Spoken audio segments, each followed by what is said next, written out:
Buenas tardes. La Facultad de Ciencias Económicas y su Departamento de Estadística y Matemática les da la bienvenida a la sexta charla del ciclo de conferencias en métodos cuantitativos. Este ciclo de conferencias tiene como propósito dar a conocer el enfoque y temáticas de la maestría en métodos cuantitativos para economía y finanzas, debido a que nos encontramos en inscripciones para la tercera cohorte de la maestría que iniciará clases en el semestre 2022-1.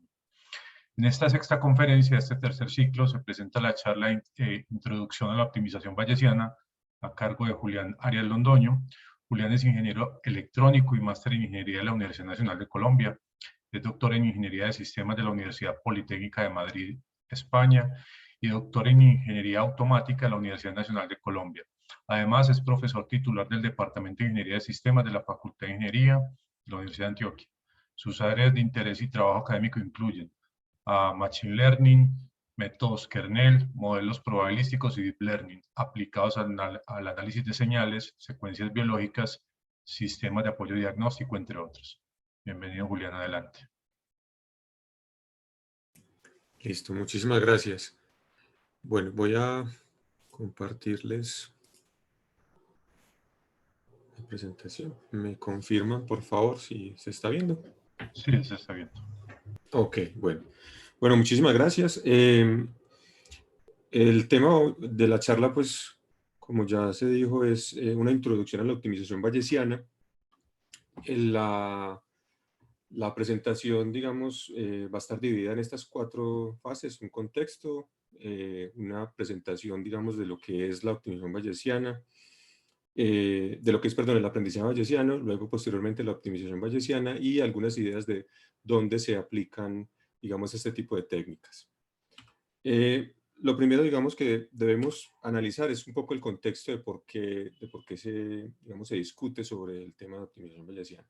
En un contexto, digamos, general, cuando estamos hablando, digamos, de aprendizaje automático, siempre, digamos, tratamos de abordar tareas en las que nosotros tenemos normalmente un conjunto de muestras que tienen una configuración, digamos, de entrada-salida, es decir, tenemos un conjunto de variables y tenemos una variable la cual queremos predecir, y nuestro objetivo fundamental es tratar de construir una función que sea capaz de hacer el mapeo entre las variables de entrada y la variable de salida, ¿cierto? Para que posteriormente nosotros podamos utilizar esa función para hacer predicciones, ¿cierto? Ese es el escenario, digamos, normal o convencional de cualquier problema de aprendizaje automático. Normalmente, obviamente, debemos asumir que los datos que nosotros estamos leyendo tienen algún nivel de ruido, ¿cierto? Es decir, no son lecturas perfectas de la función y por lo tanto, entonces, normalmente siempre deberíamos asumir que tenemos algún tipo de incertidumbre sobre la predicción que nosotros estamos tratando de obtener, aunque normalmente en muchos casos obviemos digamos, esta componente de incertidumbre y asumamos simplemente que el valor de la variable que estamos prediciendo es exactamente ese. Sin embargo, bueno, obviamente entonces nosotros contamos con un conjunto de datos D. Esta nomenclatura va a ser importante, digamos, para el resto de la presentación. Entonces, contamos con un conjunto de datos D, que son parejas entradas-salidas, ¿cierto? Tenemos en general N muestras y a partir de algún criterio J nosotros vamos a vamos a ajustar los parámetros de este modelo, de esta función que estamos tratando de que represente la función real, ¿cierto? En muchos casos, lo que nos pasa es que lo que queremos llevar a cabo no es solamente la construcción de un modelo predictivo, tal como lo veíamos antes, sino que lo que queremos es encontrar el conjunto de valores de entrada que optimizan la función, o sea, que la minimizan o que la maximizan, ¿cierto? Y en esos contextos, entonces, cuando, por ejemplo, nosotros desconocemos la función real, el modelo real, entonces, en muchos casos se han utilizado técnicas de Machine Learning para tratar de representar la función que yo quiero optimizar y a partir de ahí, pues, encontrar el óptimo, ¿cierto? Existen, digamos, muchos métodos numéricos que pueden ayudar a resolver ese problema, siempre y cuando yo tenga, digamos, una función f. Así la función f no sea, por ejemplo, derivable, yo puedo utilizar técnicas heurísticas, por ejemplo, basadas en algoritmos genéticos o en optimizaciones por enjambres de partículas o cualquier tipo de métodos heurísticos para tratar de encontrar el óptimo de la función. El problema fundamental que tienen estos métodos es que primero pues se asume que la función, digamos, la representación que me está generando a mí el modelo de Machine Learning de ese modelo o de esa función real cubre todo el espacio de búsqueda, de tal manera que el óptimo que me puede entregar a mí ese modelo de Machine Learning, pues corresponde realmente al óptimo que yo estoy buscando. Eso significa que yo puedo muestrear todo el espacio de búsqueda sin restricciones, ¿cierto? Entonces, es decir, yo no conozco el modelo, lo estoy reemplazando, digamos, por un modelo sustituto basado en alguna técnica de aprendizaje automático y puedo muestrear todo el espacio de búsqueda. Digamos, el problema que aborda la optimización bayesiana surge cuando es muy costoso muestrear la función real, ¿cierto?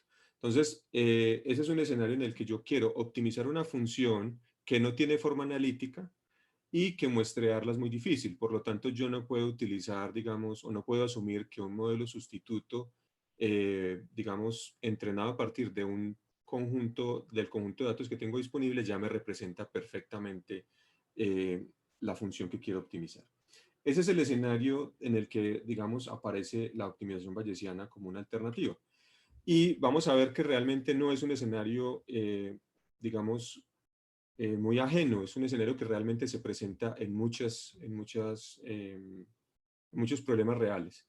Este escenario particular es muy similar a lo que se conoce en el estado del arte como el multi-arm bandit problem, ¿sí? Que es un problema que se ha abordado en la teoría de la probabilidad más o menos desde el año 33 y que ha sido retomado obviamente en el aprendizaje automático.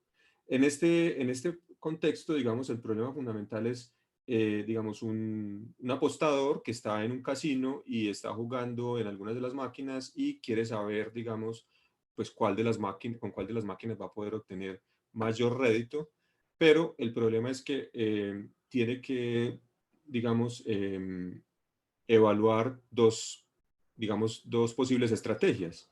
O muestrea cada una de las máquinas múltiples veces o se queda con una sola de las máquinas que posiblemente le va a dar mejor rédito. El problema fundamental es que a priori el agente o el apostador no conoce realmente cuál de las máquinas le va a entregar mayor rédito. Por lo tanto, entonces tiene que utilizar alguna estrategia de búsqueda que le permita explorar para saber cuál de todas las máquinas se comporta mejor y explotar, que significa quedarse con la máquina que mejor comportamiento, en este caso mejor rédito, le va a dar. Es decir, es un problema en el que hay que tomar una decisión bajo incertidumbre, precisamente.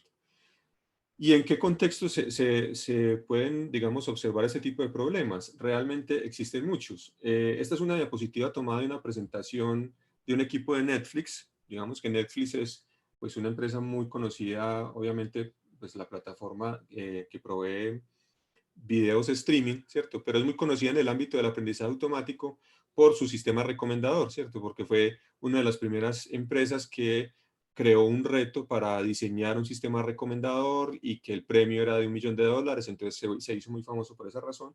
Y digamos que utiliza algunas de las tecnologías, digamos, más, digamos, del estado del arte relacionada con los sistemas recomendadores que fundamentalmente utilizan unas técnicas que se llaman filtrado colaborativo o bueno, técnicas de matrix complexion, ¿cierto? Completitud de matrices o cosas de esas. Pero resulta que están explorando precisamente este tipo de técnicas también porque tienen muchos problemas en la toma de decisiones con respecto, digamos, a recomendarle el contenido a sus usuarios, porque aunque los otros métodos trabajan muy bien, tienen un escenario en el que el número de usuarios es muy cambiante, los productos que esos usuarios, digamos, evalúan también es muy cambiante porque la oferta de películas, de series, está cambiando todo el tiempo. Entonces están encontrando, digamos, algunos obstáculos con sus métodos convencionales y están explorando precisamente estrategias de multi-arm bandit. En general, ¿dónde se encuentra? Vuelvo, insisto, en problemas en los que necesitamos tomar decisiones bajo incertidumbre. Entonces es muy conocido, por ejemplo, en el diseño, por ejemplo, de sistemas web, de páginas web, de frontends o de estrategias de publicidad para determinar dónde es mejor poner, por ejemplo, la publicidad en una página web, dónde es mejor poner un botón, qué tipo, digamos, de formulario es mejor dentro de diferentes posibles formularios en términos visuales. Entonces, normalmente eso para, digamos, realizar ese tipo de decisiones se utiliza algo que se llama el A/B testing, ¿cierto? Que es una recolección de datos y luego, en últimas, es una prueba de hipótesis para encontrar, digamos, cuál de las dos estrategias da mejores resultados. Pero eso significa que hay un proceso de exploración muy amplio, porque tienen primero que recoger una estadística de cuál de las diferentes, digamos, formas de publicidad o formas de la página web son necesarias, digamos, probar. En ensayos clínicos, en el tema de inteligencia artificial para juegos, que está muy basado en temas de reinforcement learning, que es precisamente problemas en los que hay una gente que tiene que tomar decisiones, que desconoce realmente cuál es el efecto de una decisión y tiene que tomar decisiones en términos de si explora mucho un espacio de búsqueda o explota una solución que ya conoce y que tiene relativamente buen desempeño. Y finalmente, es el mismo caso del problema de optimización de hiperparámetros que se da precisamente en el campo del aprendizaje automático, donde nosotros sabemos que todos los modelos que utilizamos tienen precisamente hiperparámetros. Entonces, si utilizamos digamos, un modelo basado en árboles, entonces la profundidad del árbol, o si es un modelo que utiliza un comité de árboles, entonces puede ser un modelo de Boosting o un modelo de Bagging, el número de árboles, la profundidad, la cantidad de muestras para determinar que un nodo ya es hoja o terminal, en fin, una serie de hiperparámetros. En las redes neuronales artificiales, el número de capas ocultas, el número de neuronas por capas. Todos los modelos de aprendizaje automático tienen una serie de hiperparámetros que no se ajustan durante el proceso de entrenamiento y cuyo método de búsqueda siempre ha sido o una búsqueda en malla o una búsqueda aleatoria. Entonces, en todos estos escenarios, la optimización bayesiana es una estrategia que nos va a permitir tratar de resolver el problema de encontrar, por ejemplo, el mejor número de hiperparámetros o tomar la mejor decisión a través de un proceso de búsqueda en el que el objetivo fundamental es tener que realizar la menor cantidad de evaluaciones posibles de la función de costo, porque la función de costo es en esencia, digamos, costosa, valga la redundancia, de evaluar, sea en términos de tiempo o en términos económicos. Entonces, existen, digamos, dentro del aprendizaje automático dos principales tareas que están muy relacionadas con el problema que les acabo de contar. Un problema es el aprendizaje activo y el otro problema es el problema de optimización bayesiana per se, ¿cierto? En el problema de aprendizaje activo está relacionado con problemas en los que tenemos que resolver o queremos entrenar modelos de tipo supervisado, de aprendizaje automático de tipo supervisado, pero nosotros sabemos que el etiquetado de las muestras es complejo, a veces muchas veces muy costoso. Entonces pasa en muchos casos en los que tenemos una base de datos muy grande, pero de esa base de datos solamente una parte pequeña está etiquetada, es decir, tiene sus valores de salida, tiene los valores de salida para algunas de las muestras de entrada. Entonces, pues existen compañías que se encargan precisamente de hacer el etiquetado de las bases de datos, pero por supuesto eso tiene unos costos. Entonces, el aprendizaje activo por lo que, digamos, se preocupa es, bueno, ¿cuáles deberían ser las muestras que yo debería etiquetar para no tener que etiquetar toda la base de datos, sino únicamente las muestras necesarias para tratar de reconstruir perfectamente la función, digamos, del modelo que yo quiero, o que modela los datos que yo estoy tratando sobre los cuales estoy tratando de hacer predicciones, ¿cierto?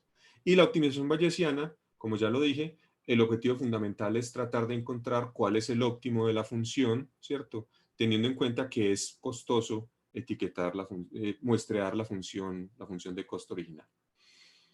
Ambas tareas tienen como denominador común el hecho de que tenemos que utilizar un modelo, digamos, sustituto que nos trate de encontrar, pues, o que nos trate de guiar hacia la solución que queremos encontrar, que es dónde está la muestra que debemos, cuál sería la muestra que debemos recoger para tratar de modelar mejor nuestro conjunto de datos y cuál sería la muestra que debemos recoger para tratar de acercarnos al óptimo de la función que estamos modelando. Y en ambos casos, pues tenemos una tarea de predicción bajo incertidumbre. Entonces, la razón fundamental por la cual esta técnica se llama técnica de optimización bayesiana es porque utiliza métodos bayesianos para modelar la incertidumbre. Es decir, el modelo sustituto que vamos a utilizar es un modelo que no solamente nos va a dar predicciones, sino que nos va a dar medidas de incertidumbre sobre la predicción que nos está dando. Eso no es, digamos, muy normal en el contexto del aprendizaje automático, porque la mayoría de los modelos que utilizamos son modelos que están basados en técnicas, desde el punto de vista estadístico, técnicas frecuentistas. Entonces sabemos, por ejemplo, que cuando estamos entrenando modelos, sea de clasificación o regresión, utilizamos, por ejemplo, funciones de costo que son el error cuadrático medio o la crosentropía, por ejemplo, en el caso de clasificación.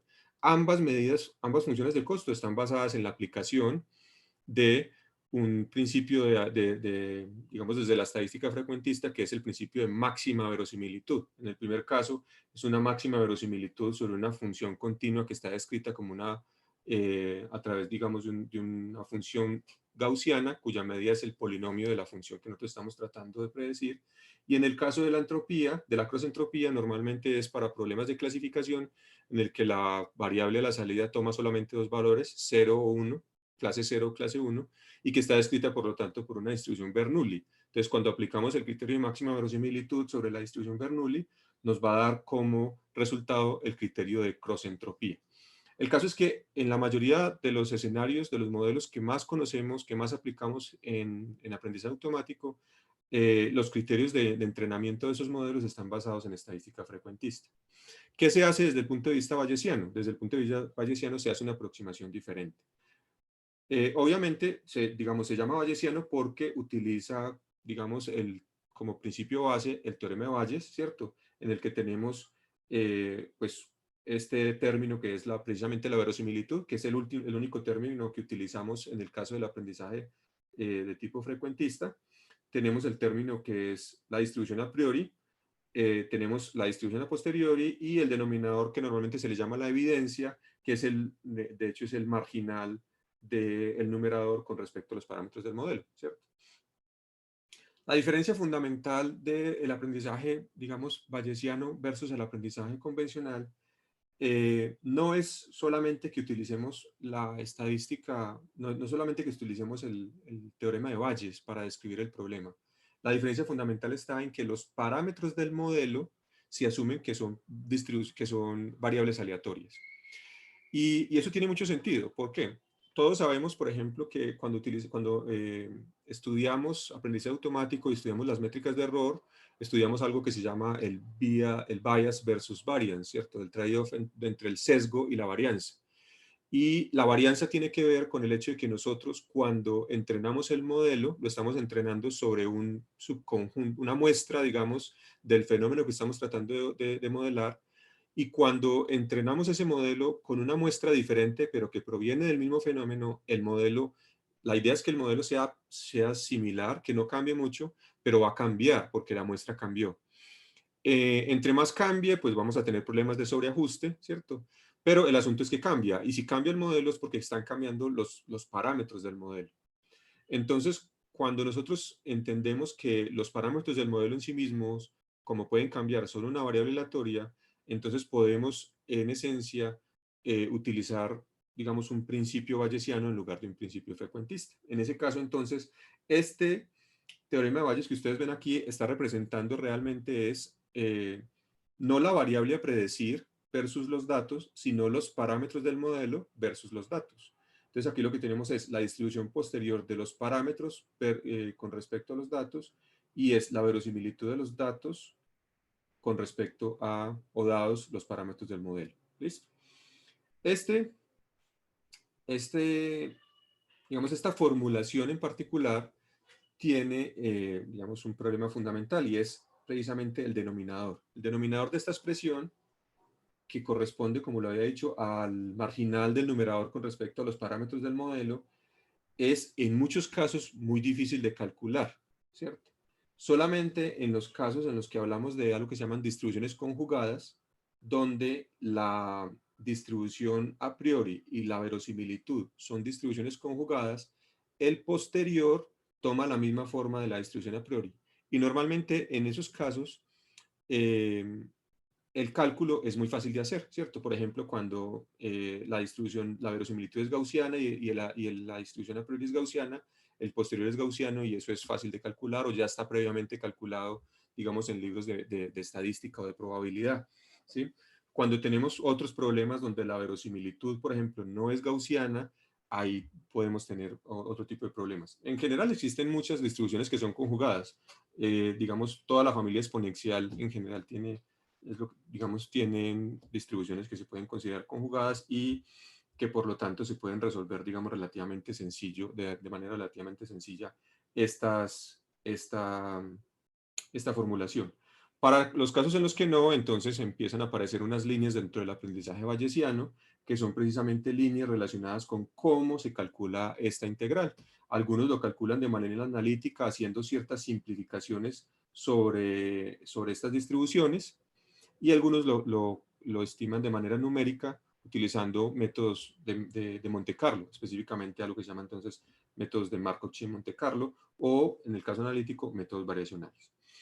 Para el caso particular de la optimización bayesiana, se utiliza, digamos, principalmente un modelo que, siendo bayesiano, es un modelo muy sencillo de entrenar y es un modelo, digamos, que tiene, digamos, unas capacidades de generalización muy interesantes, y es un tipo de modelo que se llama el modelo de proceso gaussiano. Antes de pasar allá, simplemente me faltaba por comentar aquí que a partir de la distribución posterior de los parámetros, la predicción se hace nuevamente a través de algo que se llama la distribución predictiva, que es tomar la verosimilitud de una muestra, digamos la verosimilitud para un nuevo X, multiplicado por la distribución a priori con respecto a los parámetros, entonces se hace esta marginalización y esta distribución se llama la distribución posterior. La diferencia fundamental con el modelo, digamos, frecuentista, como cualquiera de los modelos convencionales de Machine Learning, es que para un nuevo X, el modelo convencional te entrega una predicción. En el caso del modelo bayesiano, para una predicción, para una nueva muestra de entrada, el modelo bayesiano te entrega una distribución. Eso significa que te está entregando, por ejemplo, un valor medio y también la varianza. O sea, te entrega de una vez una medida de incertidumbre sobre la predicción que te está dando. ¿Listo?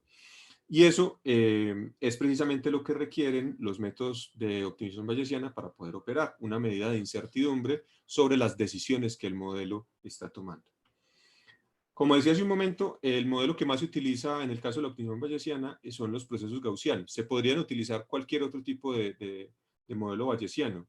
En general, los procesos gaussianos tienen una ventaja y es que tienen una gran flexibilidad, se pueden entrenar, digamos, utilizando pocas muestras y tienen una estrategia para el entrenamiento de los parámetros, de sus propios parámetros, que no requiere a su vez una búsqueda en malla, que entraríamos en un círculo vicioso. Un optimizador bayesiano para tratar de encontrar los hiperparámetros de un modelo, pero el modelo sustituto que necesita tiene a su vez unos hiperparámetros. Entonces, en este caso, los hiperparámetros del modelo gaussiano se pueden entrenar de manera, digamos, existe un algoritmo para entrenarlos. Un proceso gaussiano es en esencia, una distribución sobre funciones en el que lo que asumimos es que todos los puntos de esa función tienen una distribución gaussiana, digamos, conjunta, son conjuntamente gaussianos, ¿cierto? En general, digamos, un proceso gaussiano se define por su media y su covarianza, ¿cierto? Y vamos a ver que su covarianza está realmente determinada por una función, digamos, kernel entre las muestras que yo estoy utilizando para entrenar el modelo. Es decir, los procesos gaussianos hacen parte precisamente de los modelos kernel. Cuando yo voy a hacer, como yo estoy asumiendo que en un proceso gaussiano estoy asumiendo que todas las observaciones que tengo son conjuntamente gaussianas, entonces existe una forma muy sencilla de poder estimar las variables que yo voy a predecir con base en las variables que yo ya observé, teniendo en cuenta que son conjuntamente gaussianas. En los textos de probabilidad o estadística, ustedes van a poder encontrar las distribuciones condicionales, digamos, a partir de una función gaussiana multivariada. Son muy sencillas de calcular y existen ya entonces métodos explícitos y numéricos para poder calcular. Entonces, si yo tengo, por ejemplo, un conjunto de muestras ya de entrenamiento X y tengo un conjunto de muestras nuevas X asterisco, entonces yo puedo encontrar que el valor medio de la distribución posterior se calcula de esta manera, teniendo en cuenta que este K de X asterisco X es simplemente la covarianza entre estas muestras nuevas y las muestras de entrenamiento, y la covarianza o la incertidumbre sobre esta predicción está dada por esta otra función. Vuelvo e insisto, esto lo pueden encontrar, digamos, en cualquier texto realmente de probabilidad, porque es simplemente la derivación de una distribución condicional de una función gaussiana multivariada, ¿cierto?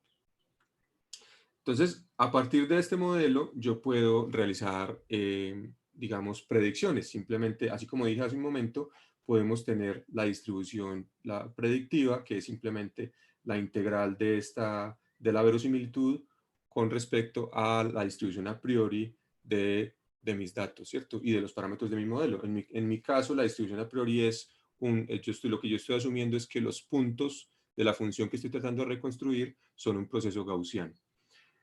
En general, el proceso gaussiano puede tener cualquier media, pero normalmente se asume que tiene una media cero y solo se pone, digamos, se le pone atención principalmente a la covarianza, que es la que me va a dar información sobre cómo varían las muestras unas con respecto a las otras, ¿cierto? Y es donde van a estar incluidas, digamos, las suposiciones o los elementos fundamentales del proceso que yo estoy tratando de modelar. Por ejemplo, si mi proceso es periódico, si mi proceso es estacionario, si mi proceso es no estacionario, yo eso lo voy a codificar es precisamente en la función kernel que estoy utilizando.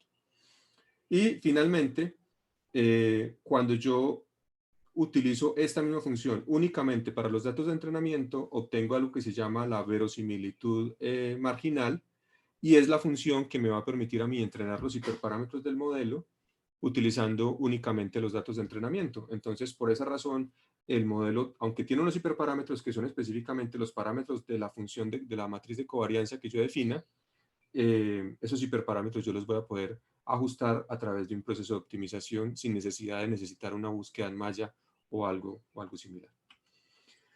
Para que veamos, digamos, algunos ejemplos de lo que son capaces de ser los procesos gaussianos, este sería, digamos, la distribución a priori. Yo puedo generar funciones, digamos, en el que para cada, si yo me paro en cualquier punto digamos, del eje X, con respecto, lo que yo voy a observar es una distribución gaussiana, ¿cierto? Alrededor de una media, en este caso de una media cero.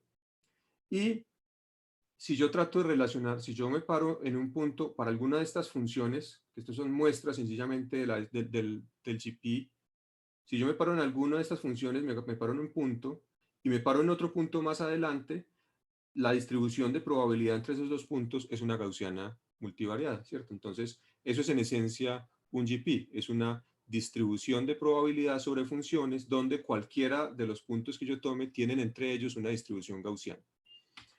Esta sería otra muestra sacada exactamente de la misma distribución de probabilidad, ¿cierto? Estos son simplemente muestreos del GP y un tercero, ¿cierto?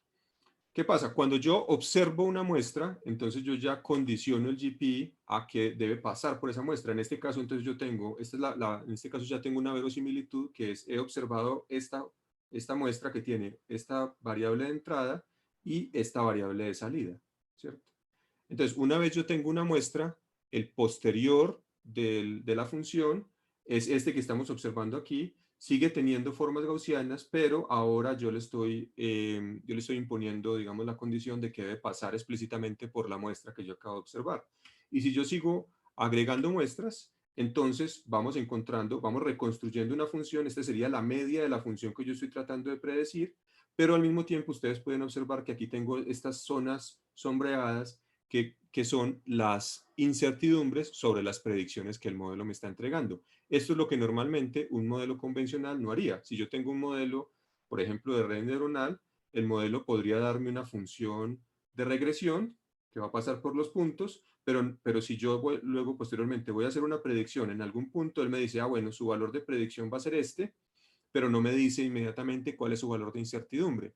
En este caso, entonces, lo que tenemos es tanto la predicción como la incertidumbre. ¿Por qué hay más incertidumbre acá que, por ejemplo, en este punto? Es muy fácil de entender, porque en esta región hemos observado más puntos, por lo tanto el modelo tiene más certezas sobre cuál es el comportamiento del fenómeno que estoy modelando en esta región que en esta región donde no hemos observado nada, ¿cierto? Por esa razón hay más incertidumbre allí. Listo. Y en la medida en que vamos agregando más puntos, entonces entonces vamos reduciendo la incertidumbre en las regiones donde hay muestras observadas. ¿Sí? Obviamente, aquí ustedes pueden observar que todas las muestras que yo ahora estoy sacando del posterior, que son estas líneas, ¿cierto? Todas son distribuciones gaussianas ahora condicionadas en estos puntos, pasan específicamente por las muestras que yo observé. Obviamente nosotros tenemos que tener en cuenta que las muestras observadas pueden tener cierto nivel de ruido. Entonces, cuando yo le agrego ese nivel de ruido al modelo y le digo, no, la observación puede tener un nivel de ruido, entonces ahora, aunque yo observe un punto, el modelo entonces también me va a dar algún nivel de incertidumbre sobre, digamos, el punto que yo he observado. En la medida en que vaya observando más puntos acá, es posible que este nivel de incertidumbre se vaya reduciendo y el valor de incertidumbre a priori que yo estoy asignando, digamos, como contenido de ruido sobre los datos, es un hiperparámetro que también puedo ajustar dentro de la optimización del modelo. Listo. Lo mismo, voy agregando más puntos y voy obteniendo una función de regresión en este caso que no pasa explícitamente por cada uno de los puntos porque vuelvo, insisto, ahora yo le he dicho al modelo que tenemos algún nivel de ruido en los datos. ¿Listo? Eso es muy sencillo de hacer. Simplemente, voy a revolverme acá, simplemente en la función de regresión, aquí ustedes pueden observar que la covarianza sobre los datos tiene un nivel de ruido. Aquí es donde yo pongo el nivel de ruido. En los primeros casos, cuando les mostré que todas las funciones pasaban perfectamente por todas las muestras, este valor de sigma era igual a 0, pero una vez yo le asumo que hay algún nivel de ruido en los datos, entonces ese nivel de ruido lo pongo es en la matriz de covarianza del conjunto de muestras. Bien, aquí pueden observar también entonces el hecho de que los hiperparámetros de la función de covarianza pueden cambiar las diferentes funciones que yo puedo obtener, ¿cierto? Esta es normalmente una de las funciones de covarianza típicas que se utilizan, que es un exponencial cuadrático, que es el mismo kernel RBF que utilizamos en las máquinas de soporte vectorial, por ejemplo. Y en este caso, los hiperparámetros del modelo, ¿cierto? La escala, ¿cierto? Y el coeficiente que multiplica se pueden optimizar y cuando se optimizan, entonces yo los puedo maximizar y encuentro entonces cuál es la función que maximiza, en este caso, la verosimilitud marginal con respecto a los datos de entrenamiento.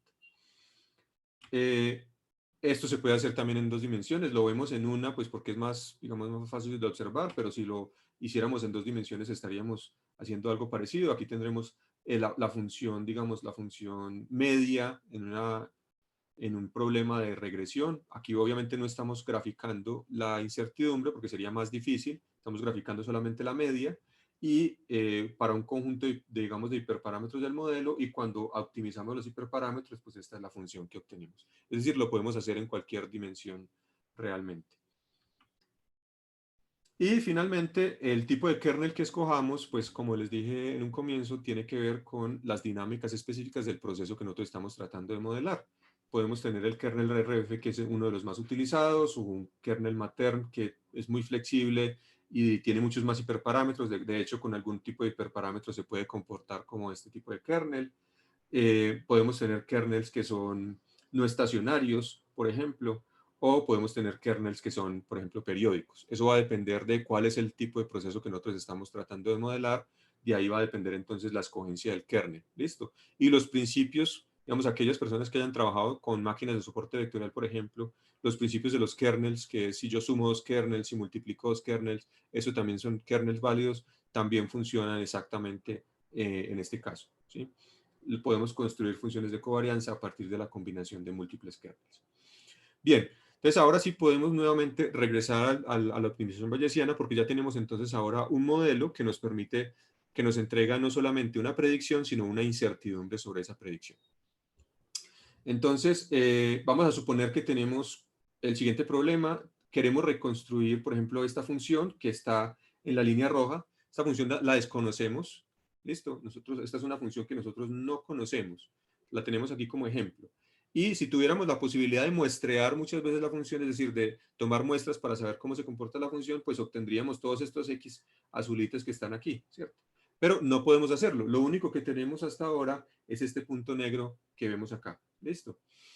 Entonces, vamos primero a abordar el problema del active learning, ¿cierto? Que sería, bueno, ¿cómo podemos entonces nosotros identificar dónde debería estar la próxima muestra que yo debería obtener para tratar de reconstruir de la mejor manera posible la función, digamos que la función en este caso para hacer nuevas predicciones, porque es un problema de aprendizaje automático.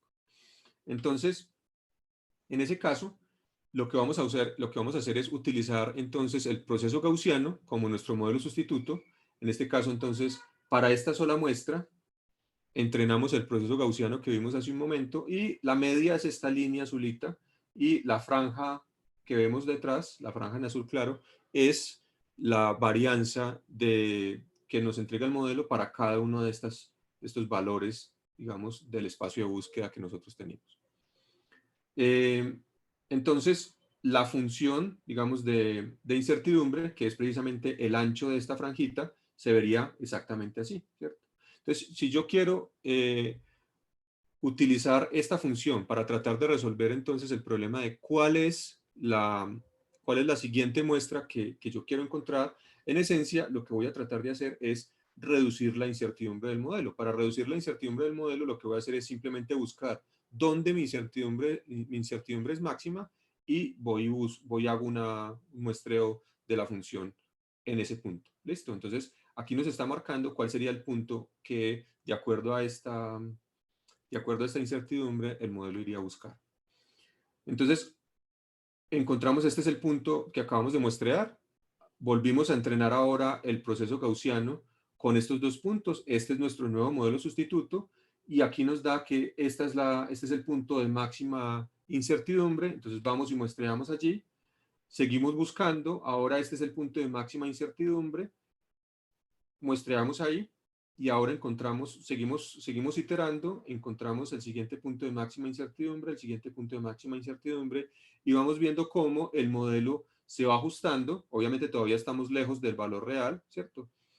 Pero vamos a ir siguiendo sobre la misma regla de tratar de buscar, de muestrear el punto donde mi modelo tiene incertidumbre máxima y vamos viendo cómo a partir de apenas aquí llevamos 10 iteraciones, o que sea que tenemos 11 muestras, el modelo ya reconstruido o está llegando, digamos, a reconstruir casi que perfectamente la función subyacente que nosotros desconocemos. ¿Listo? Entonces, en el caso del active learning, lo que hacemos es utilizar el modelo sustituto, que en nuestro caso es el modelo gaussiano, y la incertidumbre de las predicciones para tratar de identificar dónde es que debemos muestrear nuestro modelo para ir reconstruyéndolo de la mejor manera. Recuerden que este problema tiene que ver con bases de datos donde tenemos pocas muestras etiquetadas, muchas muestras sin etiquetar, y la idea es saber cuáles de esas muestras debemos etiquetar. Entonces, precisamente, las muestras que debemos etiquetar van a ser las muestras que están cercanas al punto donde el modelo identifica que hay máxima incertidumbre. ¿Listo? Bien, en el caso de la optimización bayesiana, es muy similar a lo que acabamos de ver con el active learning. La diferencia fundamental es que a nosotros no solamente nos interesa ir y buscar el punto de máxima incertidumbre, nos interesa optimizar la función que desconocemos.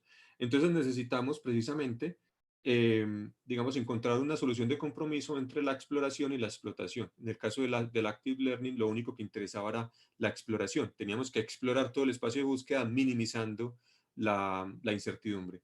En este caso, la idea de la optimización bayesiana es, bueno, hay que explorar el espacio de búsqueda para tratar de encontrar posibles mejores soluciones, pero hay que explotar el lugar donde yo ya he observado la mejor solución posible para ver si ahí ya he encontrado la mejor solución. Es exactamente el mismo concepto que se utiliza en cualquiera de las técnicas de optimización que hemos estudiado. Entonces, digamos, para poder encontrar la solución de compromiso entre la exploración y la explotación, tenemos que utilizar una función adicional que vamos a llamar en este caso una función de adquisición. En inglés es acquisition functions, que es la que nos va a representar ese compromiso entre explorar y explotar.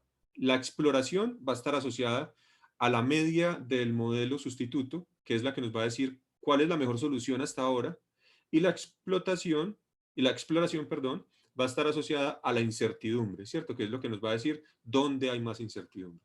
Y en esa solución de compromiso entre exploración y explotación, vamos a ir encontrando el óptimo de la función, pero muestreando la menor cantidad de veces posibles la función de costo.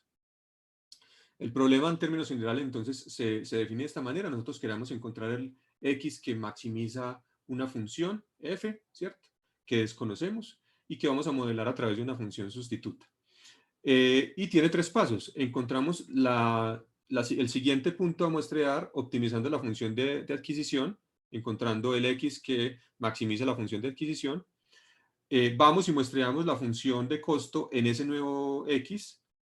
Obtenemos entonces un valor de salida para ese X, lo agregamos a nuestro conjunto de datos y volvemos a actualizar el modelo sustituto, que en nuestro caso es entonces un proceso gaussiano, ¿cierto? Iterando sobre esos tres pasos, entonces vamos a ir encontrando el óptimo de la función. Existen muchísimas funciones de adquisición.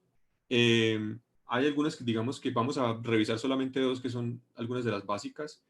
La primera función de adquisición que vamos a revisar se llama la probabilidad de mejora o probability of improvement, que en esencia lo único que trata de hacer es encontrar el X para el cual la función evaluada en ese X tiene la mayor probabilidad de ser mayor que el mejor que hemos observado hasta ahora. Este f de x más es la mejor solución que hemos observado hasta ahora. Entonces lo que estamos tratando de hacer aquí es encontrar el x para el cual la probabilidad de ser mayor de ese f de x es la más alta posible. Este epsilon se utiliza como un parámetro para poder controlar el margen entre exploración, o el compromiso, perdón, entre exploración y explotación, ¿cierto? Para poder desviarnos un poquito de este f, digamos, observado y tratar de hacer que el modelo explore un poco más. Cuando nuestra función sustituta, esta f, es un GP, eso significa que la función de probabilidad a la salida, el posterior, es una distribución gaussiana. Y entonces solucionar esta función es simplemente calcular la integral o la función, digamos, de distribución acumulada. O sea que es muy fácil de obtener, ¿cierto? Vamos a volver al mismo ejemplo anterior. Tenemos la función roja, que es la función, en este caso, no que queremos reconstruir, sino que queremos optimizar. O sea, en este caso ya no nos interesa reconstruir la función perfectamente, sino encontrar el óptimo. Vamos a partir de dos puntos, ¿cierto? Tenemos la información de dos puntos de la función y lo que va a hacer entonces nuestra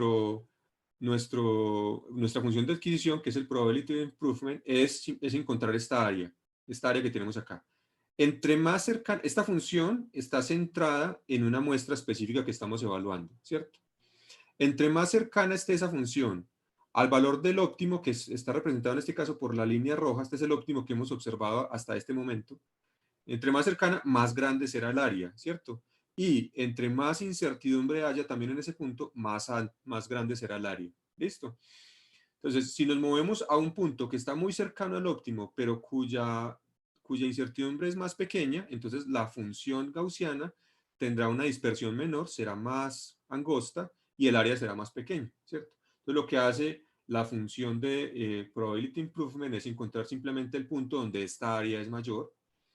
Aquí podemos ver entonces, esta es la forma de la función de adquisición en este caso para esta función, digamos, en este momento. ¿Listo? Pero vamos a verla desde la primera iteración. Entonces aquí tenemos las dos muestras, ahí nos da la probabilidad, digamos, el punto donde tenemos la mayor probabilidad de mejora. Ahí lo muestreamos y empezamos a ver, aquí tenemos dos funciones de adquisición para diferentes valores de epsilon.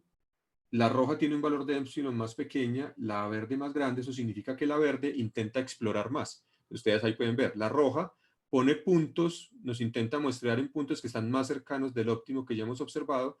La verde nos pide muestrear en regiones que están más alejadas del óptimo y donde la incertidumbre es mayor. Continuamos entonces iterando, ahí vamos iterando, y luego eventualmente entonces encontramos un punto de mayor incertidumbre donde nos pide muestrear y el modelo se mueve a esa región y ahí vamos encontrando el óptimo. ¿Listo? Aquí ya creo que esta es la cantidad de iteraciones que hemos observado. Miren que en este caso, la función sustituta, que es la línea azul, que es el GP, más la incertidumbre, pero la media, perdón, no está tratando de reconstruir la función que nosotros la función sobre la cual estamos tratando de optimizar, que era lo que hacía el Active Learning. En este caso lo que nos interesa es optimizarla y en este caso estamos tratando de encontrar el mínimo. Luego, Las funciones de adquisición buscan es el lugar donde tenemos el mínimo. ¿Listo? Una segunda función de adquisición, que es la mejora esperada, por ejemplo, simplemente en este caso la probabilidad de mejora busca por el punto que es más probable para mejorar, pero no tiene en cuenta qué tanta mejora tiene ese punto.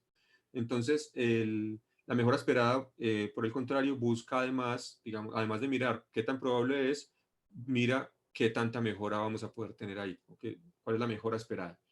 Nuevamente, si la función de adquisición, si la función sustituta, perdón, es un proceso gaussiano, entonces la probabilidad posterior es una distribución gaussiana y esta integral se puede resolver de manera analítica. De hecho, queda de esta forma, donde esta es la función de distribución acumulada y esta es simplemente la función de verosimilitud. ¿Listo? El parámetro epsilon tiene, en este caso, exactamente la misma, el mismo propósito del caso anterior, que es poder, digamos, controlar la exploración versus la explotación del método. Y aquí vamos a ver pues un comportamiento muy parecido, solo que en este caso pues la función de adquisición es la mejora esperada, que es una de las más utilizadas de hecho en problemas de optimización bayesiana. Vamos a ver un comportamiento más o menos similar. Las funciones de adquisición van diciéndonos dónde debemos buscar el siguiente punto, y ahí vamos encontrando el óptimo de la función sin necesidad de muestrear regiones del espacio que no son necesarias, ¿cierto? Por ejemplo, esta región del espacio que no es necesaria no se va a muestrear. ¿Listo? Ya finalmente, pues aunque al comienzo yo les conté un poco sobre algunas aplicaciones, pues en el caso de la búsqueda de hiperparámetros, por ejemplo, esta es una de ellas. Todos los que trabajen en temas de aprendizaje automático para cualquier aplicación pueden utilizar optimización bayesiana para hacer la optimización de los hiperparámetros de sus modelos. Aquí tengo un ejemplo utilizando un modelo, este es un XGBoost, o sea, es un modelo de boosting basado en árboles, ¿cierto? Y estamos comparando el óptimo obtenido a partir de una búsqueda aleatoria y el óptimo obtenido a partir de una optimización bayesiana, y este es el número de iteraciones a partir del cual lo encuentra, ¿cierto? Entonces miren que la optimización bayesiana primero mejora mucho más, encuentra un mejor óptimo y además, mejor óptimo, encuentra el óptimo porque solamente habría uno, y además lo hace en un número de iteraciones, digamos en este caso apenas de 10. ¿Listo? Entonces, esta es una primera aplicación que es realmente de mucho impacto. Teniendo en cuenta obviamente que pues algunos de los asistentes pueden estar precisamente interesados en métodos cuantitativos, pero en economía, pues estos temas de opinión bayesiana y el problema de multi-arm banding es precisamente un problema que se estudia en la selección de portafolios, ¿cierto? Cómo distribuyo yo un portafolio para tratar de maximizar el revenue, ¿cierto? Las ganancias. Entonces, se puede utilizar, y no solamente se puede utilizar asumiendo que las distribuciones, digamos, de los diferentes productos son estáticas. Podemos tener casos en los que las distribuciones de los productos pueden cambiar en el tiempo, ¿cierto? Entonces, ¿cómo codificamos eso? Nuevamente, eso lo codificamos dentro del kernel de la función sustituta que estamos utilizando, y en este caso lo que tenemos que hacer es utilizar un kernel que tenga en cuenta tanto la componente temporal como la componente espacial, que serán pues las variables que yo estoy utilizando para predecir el comportamiento de esos productos. Entonces, también se utiliza para la selección de portafolios. Este es un trabajo, digamos, bastante reciente. Finalmente, en el grupo de investigación en el que nosotros, o en el que yo trabajo, que es el grupo de Intelligent Information System Lab de la Facultad de Ingeniería, nosotros estamos utilizando este tipo de técnicas para apoyar procesos de formulación de dietas pues en el campo, ¿cierto? En procesos agrícolas. En particular, en el problema de predicción de cerdos, pues existen una cantidad de variables, variables medioambientales, variables zootécnicas, variables relacionadas con la microbiota del intestino de los animales, una serie de variables, y el objetivo fundamental es poder optimizar una variable de crecimiento, reduciendo obviamente la cantidad digamos, de insumo, de comida que debe dársele al animal. Eso se llama un índice que se conoce como conversión. Entonces, En nuestro caso, la función a optimizar también es muy costosa. La función a optimizar es precisamente pues, el cerdo como tal, el crecimiento del cerdo. No podemos evaluar cientos o miles de diferentes combinaciones de dietas, y la optimización bayesiana es una técnica que nos sirve para ir guiando la búsqueda de la dieta óptima cuando se cambian las condiciones medioambientales, cuando se cambian las condiciones de aditivos en las dietas, etc. También, bueno, no somos los únicos que lo estamos utilizando en temas de agro, ¿cierto? Es un tema que ya se ha empezado a utilizar, por ejemplo, también para la germinación de semillas. Hay un grupo de investigación también en la Universidad de Caldas que está haciendo algo también en esta línea. Bien, la optimización bayesiana, aunque sea poco conocida muchas veces en nuestro contexto, realmente es un tema de mucho trabajo. Existen muchísimas librerías que se pueden utilizar actualmente.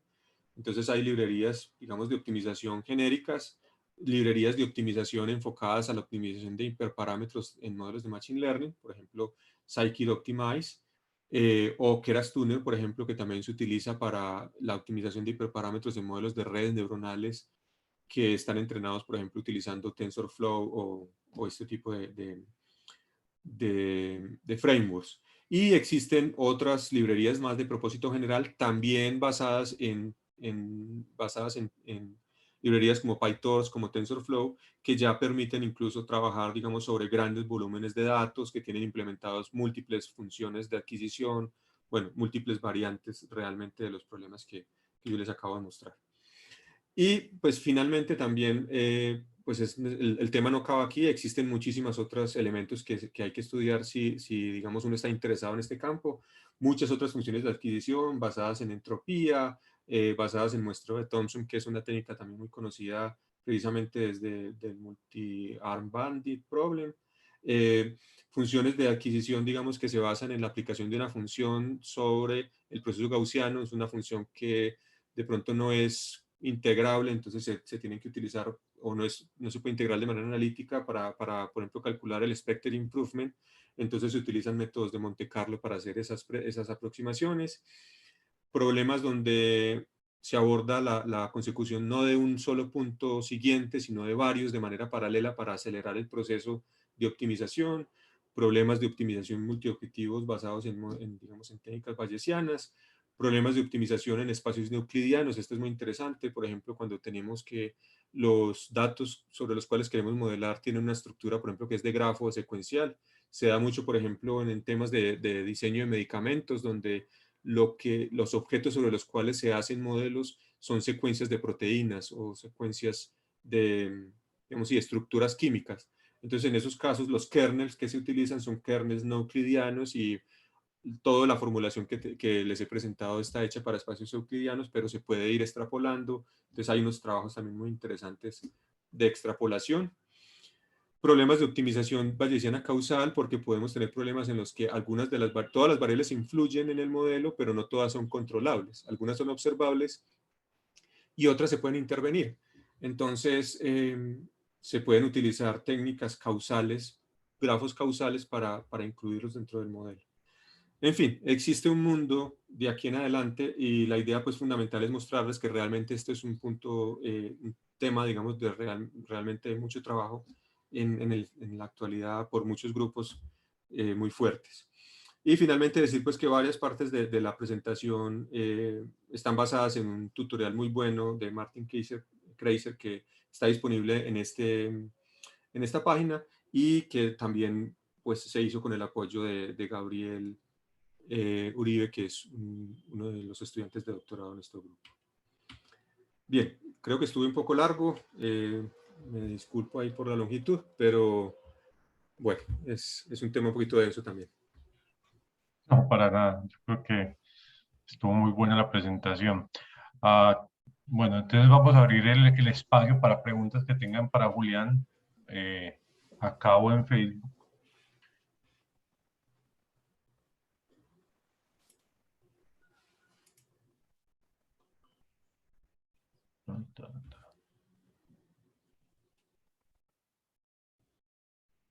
Bueno, este no es una pregunta, pero sí es un comentario de Alberto Mario Arroyo. Dice: buenísima la presentación, mucho gusto volver a ver una cátedra suya, profesor. Santiago creo que tiene una pregunta, tiene levantada la mano, pero... Santiago, tienes que escribirla porque...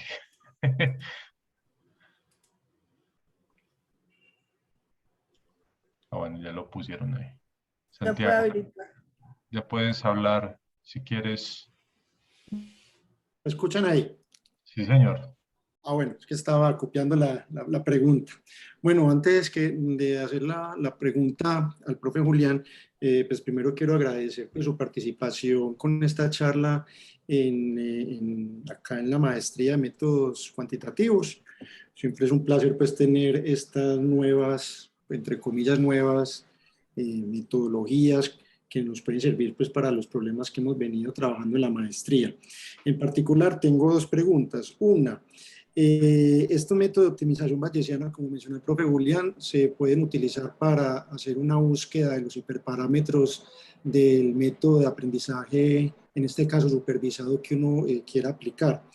Normalmente la gente utiliza métodos como búsqueda de mallas o búsqueda de mallas aleatorias. En la literatura o en el conocimiento que tiene el profe Julián a la hora de poner a competir las diferentes metodologías que menciono junto con el de optimización bayesiana que nos expone el profe hoy, ¿qué comentarios tiene al respecto? O sea, hay realmente una mejora sustancial en términos, por ejemplo, de tiempo computacional, en términos de una muy buena selección de los hiperparámetros del algoritmo que estemos entrenando. Sí, a ver, en términos generales sí hay mejora. Obviamente podría llegar a pasar que si la malla que uno seleccionó está en los valores de los mejores hiperparámetros, pues el optimizador bayesiano y el optimizador por búsqueda en malla, pues nos entregarán exactamente el mismo resultado. El problema fundamental está en que a veces definir la malla de valores para los hiperparámetros es muy difícil. Y uno, por ejemplo, define una malla de valores y encuentra que el óptimo está justo en el límite superior de la malla que impuso. ¿Eso qué implica? Que le toca a uno volver a tirar la prueba y ampliar el intervalo hacia el lado, digamos, de donde encontró uno el máximo. Entonces es un proceso más demorado. Pero además, si hablamos, por ejemplo, de problemas en los que estamos utilizando algoritmos de deep learning, que suelen tener entonces millones de parámetros y que por lo tanto su entrenamiento es muy lento, pues nosotros no nos podemos dar el lujo de hacer una búsqueda en malla donde se van a evaluar 40, 100 combinaciones diferentes, ¿sí? Eso es inviable en términos computacionales y muchas veces en términos económicos, porque a veces si el modelo es muy grande, uno los corre, por ejemplo, en instancias en Amazon o en Google, entonces está pagando tiempo de cómputo y evaluar tantas combinaciones de hiperparámetros se vuelve muy costoso. Entonces, lo que le permite a uno el optimizador bayesiano es precisamente reducir la cantidad de veces que tiene que ejecutar el modelo base para encontrar ese óptimo. Y ahí es donde está la ganancia principalmente, ¿cierto? Es en esos escenarios. También tengo que decir que incluso se está usando para hacer algo que se llama fine tuning en problemas de deep learning nuevamente. Digamos, en deep learning hay un proceso que se llama transfer learning, que es que yo utilizo un modelo que fue preentrenado en un contexto diferente y lo adapto a un problema, a otro contexto. El ejemplo típico es un problema de procesamiento de imágenes. Yo utilizo una base de datos, una red neuronal que fue entrenada en una base de datos con imágenes, con millones de imágenes, pero mi problema tiene un conjunto mucho más pequeño, entonces yo utilizo esa red preentrenada y la adapto a mi problema. Normalmente solo se adaptan los parámetros, no se adaptan los hiperparámetros. Se está utilizando actualmente, digamos, optimización bayesiana para optimizar los hiperparámetros durante el proceso de fine tuning. Por ejemplo, si yo agrego algunas capas al final de la red, entonces optimizar el número de nodos o de neuronas en esas capas. Entonces sí se está utilizando mucho y realmente empieza a tener configuraciones que, digamos, difícilmente pueden resolverse utilizando los métodos convencionales de búsqueda en malla y búsqueda aleatoria. Perfecto. Y tengo otra pregunta, aprovecho y para que no me vayan a quitar el... ¿Me siguen escuchando? Sí, señor. Bueno, el profe nos mostró ahorita que los GPs, o sea, los procesos gaussianos son como el modelo sustituto tradicional o el más recomendado, por llamarlo así, en este tema de optimización bayesiana. ¿Qué otros, si alguien no quiere, por ejemplo, trabajar con procesos gaussianos porque no le gusta, porque no lo conoce, qué, digamos, segundo modelo sustituto es más recomendado? Bueno, en principio uno puede utilizar cualquier modelo bayesiano. Lo que pasa es que hay modelos bayesianos que son también muy complejos en sí mismos, en términos del número de parámetros para entrenarlos. Como alternativa, usted puede utilizar también, por ejemplo, modelos de ensamble, porque los modelos de ensamble tienen la posibilidad de medir, de darle a usted una predicción y también tienen la posibilidad de darle una incertidumbre, ¿cierto? Un modelo, por ejemplo, de Random Forest o un Gradient Boosting, como cada árbol da una predicción, la predicción final normalmente es, en problema de regresión, la predicción final es el promedio de lo que da cada uno de los árboles. Pues usted podría también estimar, por ejemplo, la varianza. El problema fundamental que tiene es que el entrenamiento de los modelos de ensamble, por ejemplo, basados en árboles, que son también los de mayor uso, tienen en su principio de funcionamiento unos componentes que son por principio aleatorios. Usted selecciona de manera aleatoria, por ejemplo, las variables que va a usar en cada nodo para realizar las particiones, o hace particiones, hace muestreos bootstrap del conjunto de datos original para entrenar cada árbol. Entonces, cada vez que usted repita el proceso de entrenamiento, sus árboles van a ser diferentes y su predicción puede cambiar. Y eso puede hacer inestable el proceso de entrenamiento porque usted en últimas se está utilizando ese como su modelo sustituto para que lo guíe en la búsqueda del óptimo. Pero si su modelo sustituto cambia mucho en las predicciones que le está dando por ese principio, digamos, de aleatoriedad que tiene en su entrenamiento, pues eso lo va a afectar en términos de la consistencia. No debe cambiar tanto, porque por supuesto que él está modelando el mismo espacio de búsqueda y debería más o menos entregar resultados que sean más o menos similares, pero tiene ese problema, ¿no? Que puede ser un poco menos consistente entre iteración y iteración. Perfecto. Muchas gracias, profe. Julián, acá hay otra pregunta de Alberto Arroyo, Alberto Mario. Dice, ¿hasta qué punto nos incrementa este enfoque el coste computacional al trabajar con modelos ya muy grandes como redes profundas? ¿Cómo viene a ayudarnos ahí el dropout bayesiano, si es que es relevante? Bueno, a ver, el objetivo fundamental es no aumentar, sino reducir el costo computacional. O sea, eso es claro. Y cuando usted está haciendo la búsqueda de hiperparámetros en un modelo de red neuronal profunda, la gente muchas veces lo que hace es que hace un proceso de búsqueda de hiperparámetros con un subconjunto de muestras, porque si lo hace con el total, realmente no es capaz de hacerlo. O sea, a duras penas hacen una iteración, porque el modelo se tarda 3 días en entrenarse. Entonces, no se pueden dar el lujo de buscar muchos. Entonces, lo que hacen es, utilizan un subconjunto de las muestras, ajustan hiperparámetros y luego entrenan con el conjunto total. Esa búsqueda de hiperparámetros, que de todas maneras implica una repetición del proceso de entrenamiento y validación para diferentes valores de los hiperparámetros, es lo que le va a ayudar a hacer la optimización bayesiana, tratando de reducir la cantidad de veces que lo repite. Entonces, el objetivo fundamental es reducir el costo, no del entrenamiento del modelo, sino de la búsqueda de los hiperparámetros. Eso debe ser en eso debe ser claro. El dropout bayesiano tiene, digamos, otro principio, digamos, diferente. Ahí lo que usted está tratando de hacer es regularizar, ¿cierto? Evitar el sobreajuste del modelo y lo hace a través de la técnica que se llama dropout. ¿Por qué lo llamamos a veces dropout bayesiano? Y es muy interesante. Porque hay un profesor de Cambridge que digamos que es muy relevante en todos estos temas del aprendizaje bayesiano, es de apellido Garamani.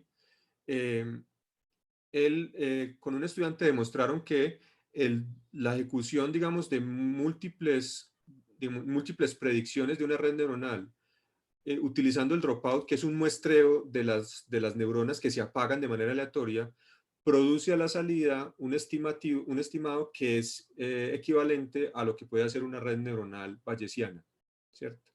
Entonces, el dropout nos sirve como estimador para poder convertir una red neuronal convencional en una red con una estimación bayesiana, es decir, que nos dé una predicción y nos dé una incertidumbre sobre la predicción. ¿Por qué nos da la incertidumbre? Porque al apagar diferentes neuronas nos da diferentes valores de predicción y entonces al sacar, digamos, un estimado del promedio o la varianza sobre esa estimación, obtenemos de alguna manera una incertidumbre sobre ella, ¿sí? Si sin importar las neuronas que se apaguen, la red neuronal nos entrega la misma predicción, significa que esa predicción es muy confiable, la red tiene mucha confiabilidad en ella porque por diferentes caminos obtiene exactamente el mismo resultado y por lo tanto su varianza es más pequeña. Si apagando algunas de las neuronas cambia mucho la predicción, entonces significa que hay mayor incertidumbre. Entonces el dropout bayesiano lo que nos hace es convertirnos la red neuronal en una red neuronal bayesiana. Ahí también habría que discutir algo que se está modelando, si se está modelando la incertidumbre epistémica o si se está modelando la incertidumbre aleatoria, que es la incertidumbre en los datos que no se puede reducir o la incertidumbre en los parámetros del modelo. Esa es la del dropout, es más la incertidumbre sobre los parámetros del modelo. Perfecto. Laura, no sé si hay preguntas en Facebook.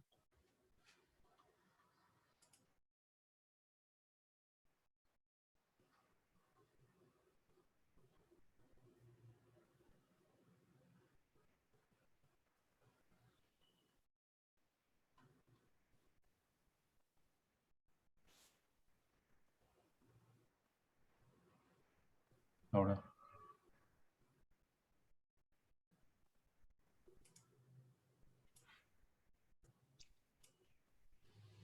Laura. Hola. Hola, ¿cómo estás? Hay preguntas en Facebook.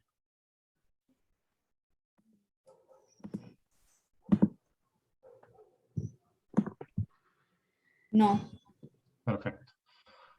Bueno, profe Julián, muchísimas gracias por aceptar la invitación de venir No, aquí a a ustedes presentar el muchas gracias trabajo. por el espacio. Perfecto. Muchísimas gracias a todos los participantes, a todos los asistentes, perdón. Y bueno, feliz Ahí tarde dejo mi para correo todos. electrónico por si de pronto alguien quiere hacer alguna pregunta a través del correo, pues no se siente cómodo. Perfecto. Además, porque este video queda montado, digamos, en YouTube. Entonces, a veces las preguntas vienen de visualizaciones posteriores. Perfecto, listo. Feliz tarde para todos. Gracias, igualmente. Feliz tarde. Muchas gracias. Luisa, muchas gracias. Gracias, Luisa. Un gusto. Chao. Chao.